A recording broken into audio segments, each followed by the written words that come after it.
Ever wondered what happens when an HOA steals your $500,000 view and laughs in your face? They destroyed my mountain panorama, then mocked me for complaining. Big mistake. 100 tree stats all it took. Their property values crashed, their sunlight disappeared, their smug grins vanished. They thought a retired guy with too much time was an easy target. They found out I was their worst nightmare. Drop a comment below if you've ever fantasized about the perfect revenge against power-hungry HOA tyrants. Let me show you how patience, botany, and a bit of spite can bring arrogant neighbors to their knees. I still remember taping that Rocky Mountain poster to my cramped college apartment wall 30 years ago. Someday, I told my roommates, I'm waking up to that view for real. They laughed, munching their ramen, but I was serious. After 3 decades slogging through a software engineering career, saving every penny, I did it.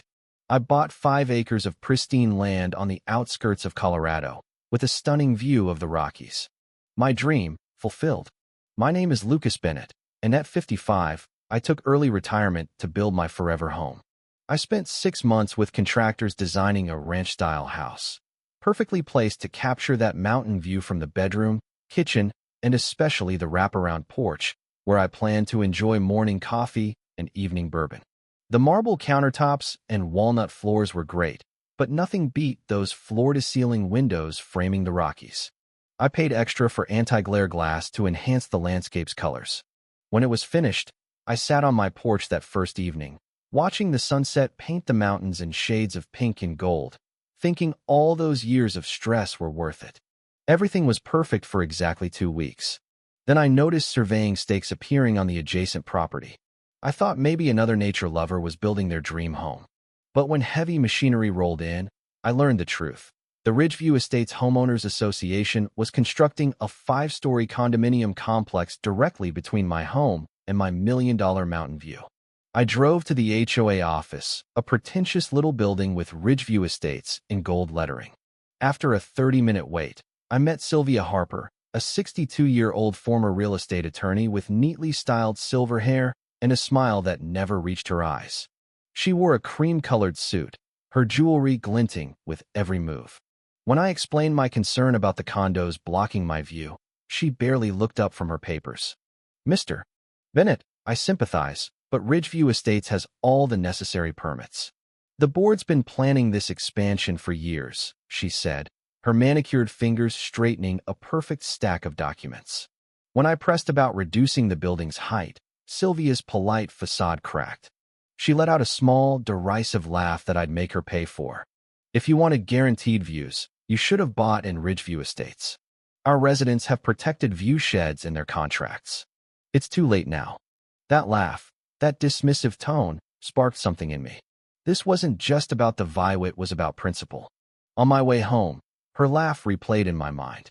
I decided I wouldn't back down. I stopped by the county planning office and requested all permits and plans for the Ridgeview project. That's when I found something. The original plan was for a 3-story building. Someone had amended it to 5 stories with questionable procedural shortcuts. My neighbor, Caleb Morrow, a 40-year-old carpenter who lived nearby, filled me in. Sylvia's been at this for years, he said, leaning against his old Chevy truck. She builds these monstrosities to tank nearby land values, then buys cheap to expand Ridgeview. Tried it with my dad's place years ago.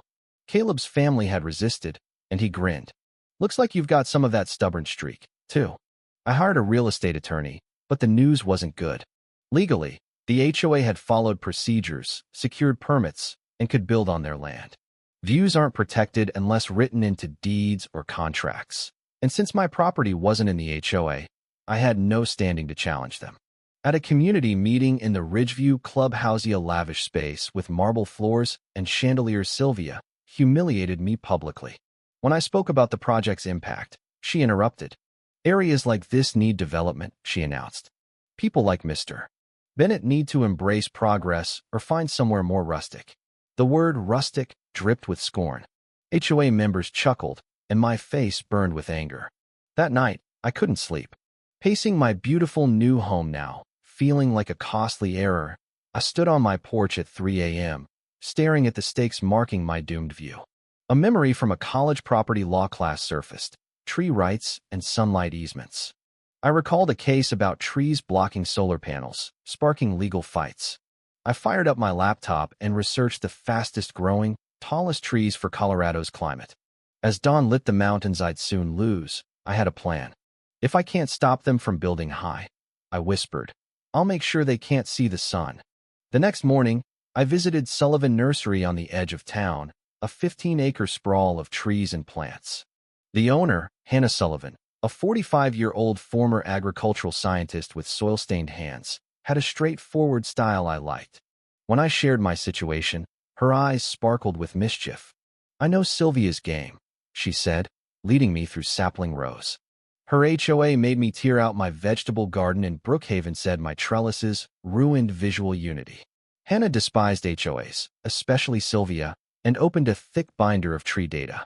You need a mix. Hybrid poplars hit 50 feet in 6 years. Thuja green giants form a dense privacy wall. Silver maples cast broad shadows, and Leland cypresses grow tall with minimal care. Together, they'll be a shade fortress. Hannah showed me each species. People don't realize how strategic trees can be, she said, letting soil slip through her fingers. They create microclimates, control light. Your shade will cool your property by 15 degrees in summer. You're not just blocking their sun, Mr. Benetti, crafting a living monument to justice. I called my college friend, Owen Reed, now an environmental engineer. He used software to analyze sunlight patterns on my land relative to the Ridgeview project. At his home office, 3D models glowed on his screens. The sun's path shifts seasonally, he explained. What blocks light in summer might fail in winter. His models showed how to place trees to maximize shadows: morning sun blocked by maples, midday by poplars, afternoon by cypresses and thujas. He printed detailed planting maps. This isn't just planting, he said. It's ecological engineering. To stay legal, I consulted Lauren Kim, a local real estate attorney known for fighting overdevelopment. On your property, you can plant any legal vegetation with proper boundary setbacks, she confirmed, reviewing county rules. No tree height restrictions here, and Ridgeview's covenants don't apply to you. She smiled. It's brilliant. They control buildings, not trees. She advised documenting everything: photos, communications, since they'd retaliate. Word got around. Unfamiliar cars slowed by my property. A Ridgeview resident, feigning curiosity, quizzed me while I marked planting spots. I mentioned a small greening project with fruit trees and flowers. She left, satisfied, but I knew Sylvia's spies would report back. One evening, I hosted Owen, Hannah, and Caleb at my house. My living room turned into a war room: sun charts, property maps, 3D models everywhere. Caleb chuckled, pushing back his cap. Are we invading Normandy or planting trees? We laughed, but it was a battle, and I was ready to win.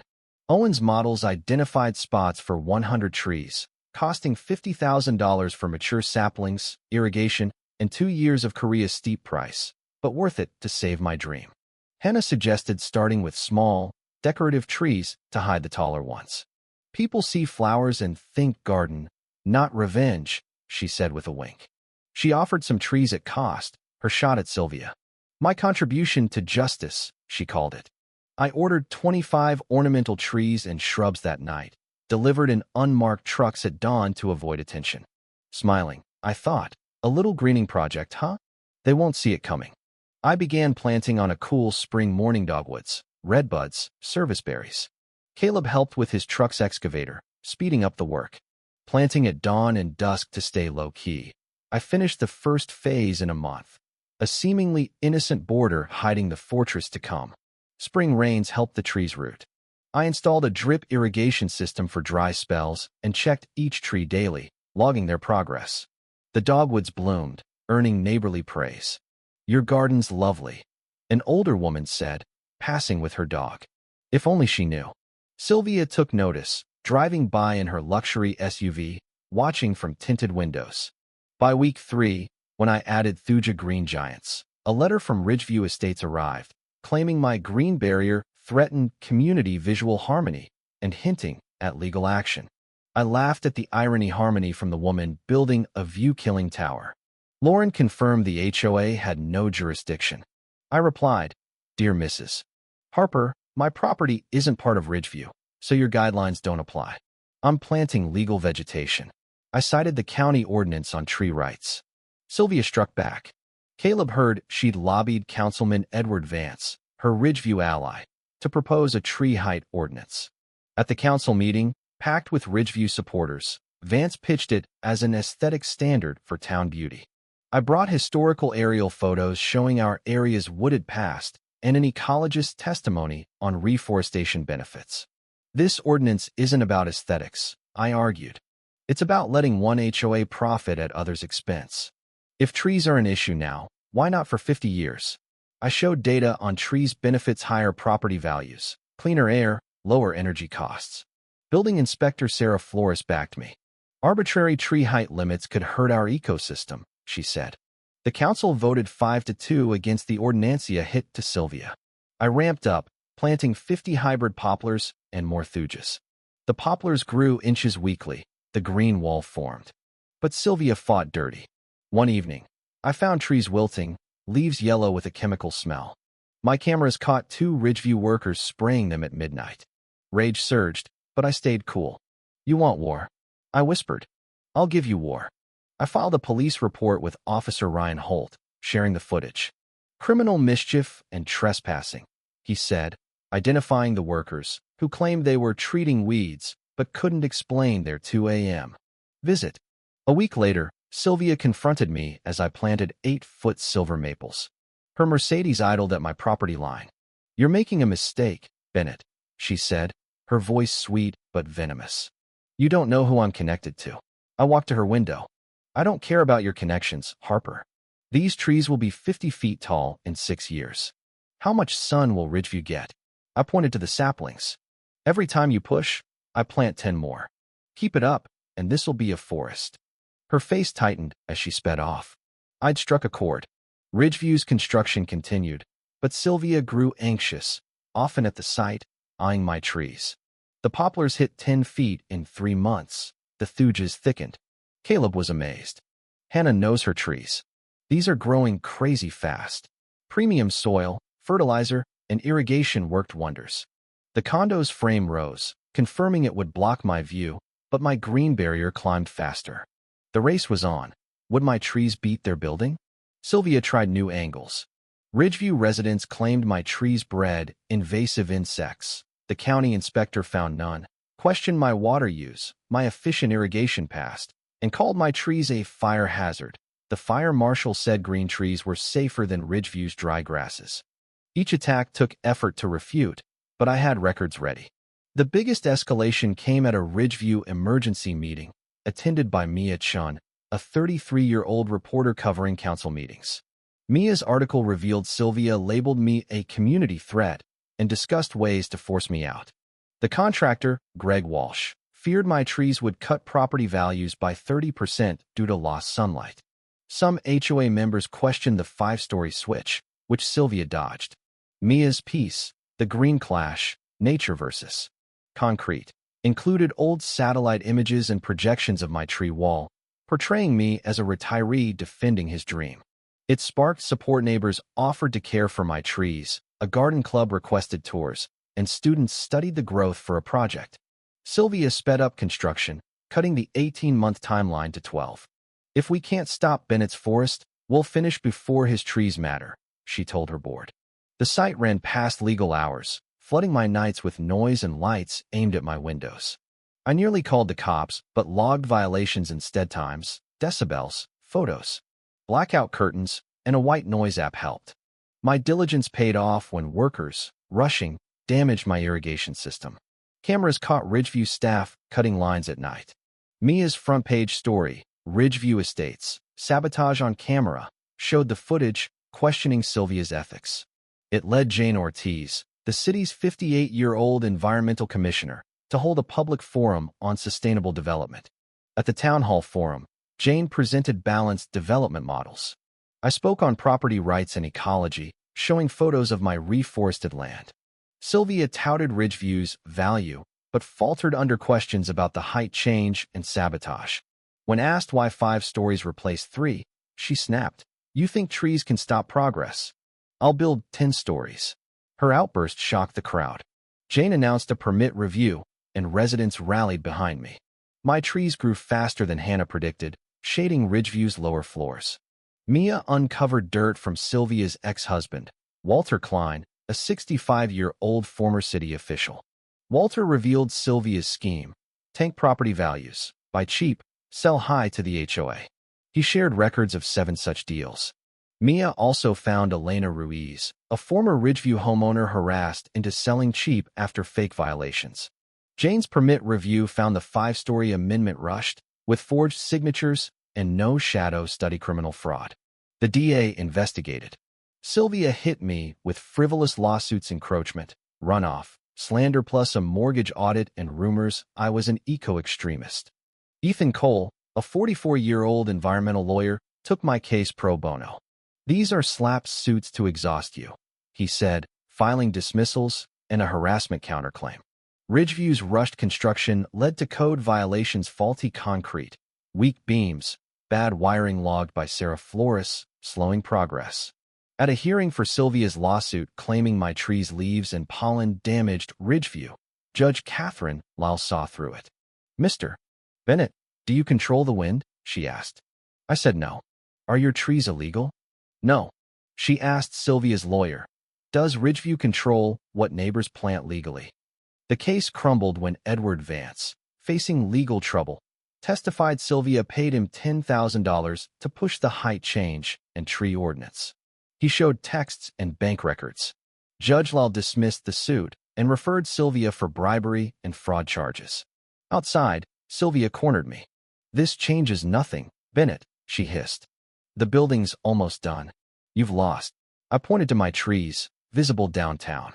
"I wouldn't count on that, Harper. Nature has a way of winning." Her hands shook as she drove off. The DA uncovered a decade of Sylvia's scams: bribery, forged documents, property schemes. She'd faked the 5-story permit, ignoring the 3-story plan's view protections. 8 owners, including Elena, were harassed into cheap sales. Mia's series, The Ridgeview Playbook, an HOA's empire of intimidation, went viral, picked up by Denver TV and national news.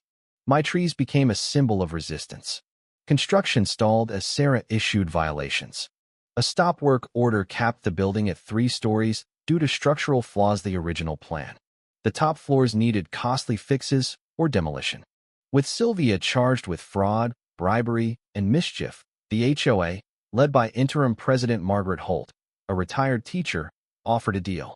At a town hall meeting mediated by Mayor Anna Rivera, Margaret proposed turning the top floors into public garden terraces if I'd thin some trees.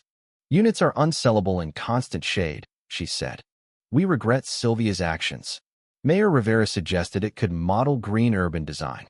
I agreed to prune some trees for morning light, but demanded a permanent green corridor and a 3-story height cap, formalized in a covenant. Work began on the terraces, with Hannah advising on pruning. The press called it an eco-victory. Sylvia took a plea: 3 years probation, heavy fines, a ban from HOA rolls, and $1 million in restitution. Her reputation collapsed. Her allies like Vance, who resigned, distanced themselves. Greg Walsh's firm nearly folded but pivoted to green building. Mia won a journalism award, Jane pushed development reforms, and Sarah became chief inspector. My case hit real estate law classes. 2 years later, I sat on my porch, the sunset gilding the mountains above the 3-story building's gardens. Birds flitted between my trees and the terraces. The view wasn't my original vision, but the compromise felt right. My land drew garden tours and student studies. Vance's grandkids played under my maples, enjoying the nature he'd tried to block. When Caleb dropped by with a beer, he mentioned the HOA's eco-committee invite. "Maybe I'll join," I said, watching the kids. "Every tree we plant is shade for folks we'll never know." As dusk settled, I saw my trees proof that revenge can grow into something greater. A green legacy outlasting petty battles. The best payback isn't just getting even, it's building something that lasts.